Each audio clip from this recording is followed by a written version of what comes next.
Today we're going to talk about the biggest fight of the year, UFC 254. The reigning and defending UFC lightweight champion Khabib Nurmagomedov and interim champion Justin Gaethje. What really happened during this fight? Well, let's first talk about how we got here.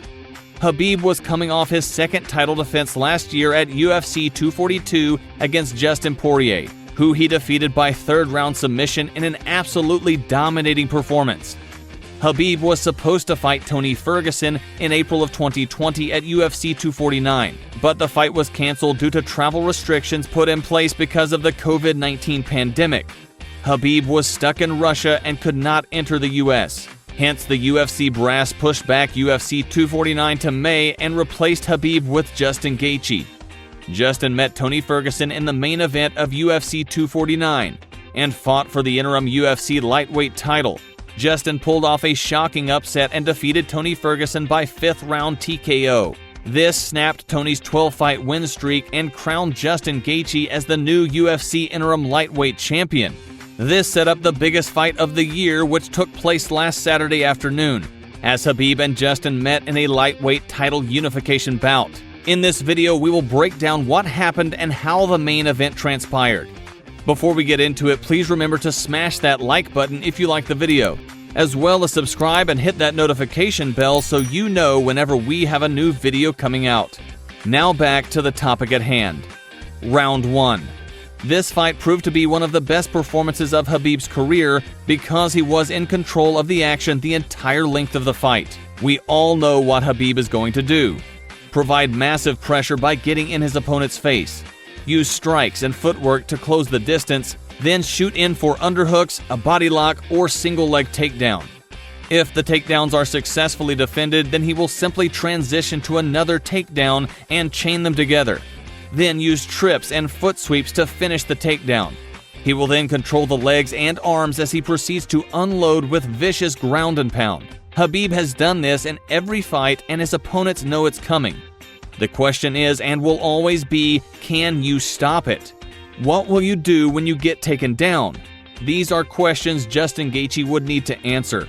With that said, Justin was a threat the entire fight. He is a great fighter and very dangerous, especially in the first round.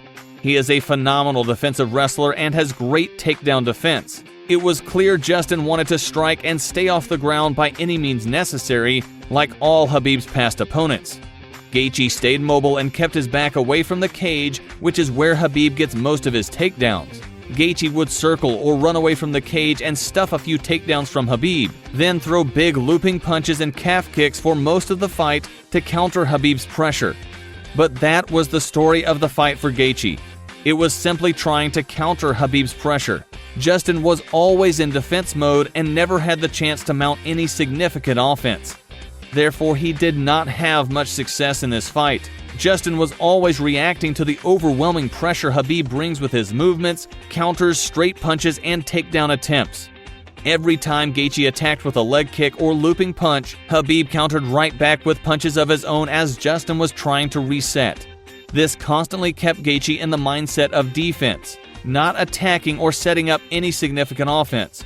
Justin is always trying to fend off and move away from Khabib to minimize the chances of getting taken down.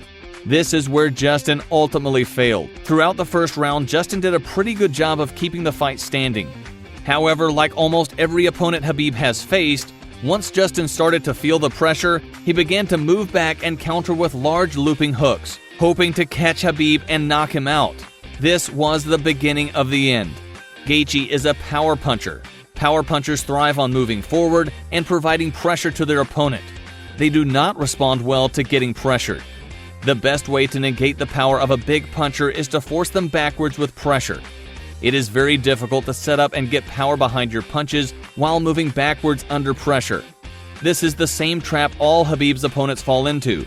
They try to attack moving backwards and constantly counter with big punches, instead of using feints, mixing up strikes to the body and head, or sticking behind straight punches and simple combinations. Even the most experienced strikers like Conor McGregor fell into this trap. He wilted under the pressure and constantly headhunted while moving backwards. As a result, Conor was thoroughly dominated throughout that fight. And Conor had the most striking success against Khabib.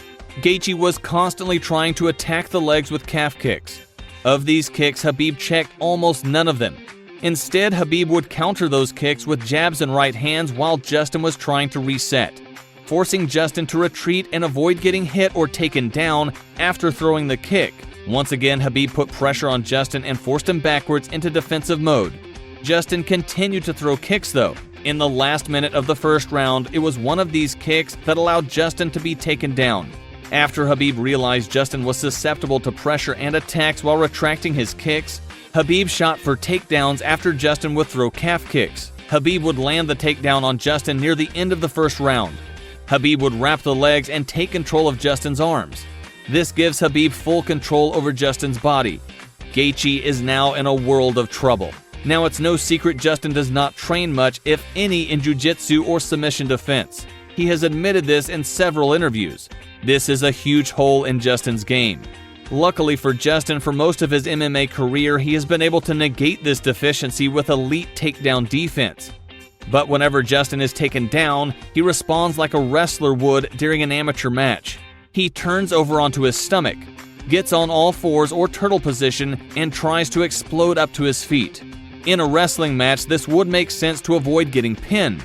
However, in mixed martial arts, you cannot roll over onto your stomach because you give up your back in the process, hence making it way easier for your opponent to gain position and control you on the ground, which is exactly what happened to Justin in this fight.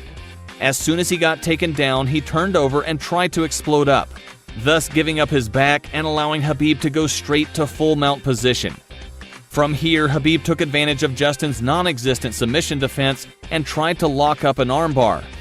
All Gaethje did to defend the armbar was grab onto his other arm instead of twisting his body over towards the pressure. But the round would come to an end before Khabib could finish the submission. Round 2. This round looked very similar to round 1. Khabib coming forward with pressure and Justin on the outside defending himself. He is still throwing big looping punches and calf kicks while moving backwards, with the hopes of knocking Khabib out. Khabib caught one of Justin's kicks and took him right back down. Justin Gaethje made the same error here that he did earlier. He tried to turn over onto his stomach and explode upwards, giving up his back in the process. Khabib takes the back and turns Justin back over. Khabib proceeds to full mount position, where he would hit Gaethje with some shots, but then transition to an inverted triangle choke. It was clear Justin did not have much of an idea how to get out of that position other than to muscle his way out. Unfortunately for Justin, it was not meant to be. Khabib would choke Justin unconscious after the referee missed multiple taps from Justin Gaethje. Khabib won by inverted triangle choke in the second round to retain the undisputed UFC lightweight championship. This win ties Khabib with Benson Henderson and BJ Penn for the most consecutive UFC lightweight title defenses at 3. This win solidifies the legacy of Khabib as the greatest lightweight ever. Shockingly, Khabib retired from MMA shortly after the fight. This is due to the death of his father earlier this year. However, some predict he might come back within 1 to 2 years to fight GSP or Conor McGregor. What did you guys think of the fight? Did you expect more from Justin? Is Khabib one of the GOATs? Were you shocked Khabib retired after the fight? Let me know in the comments. Please remember to smash the like button if you enjoyed the video, it helps me out a ton. Also, subscribe and hit the notification bell to get informed every time we drop a new video. I appreciate you guys watching until the end, and I'll talk to you again soon.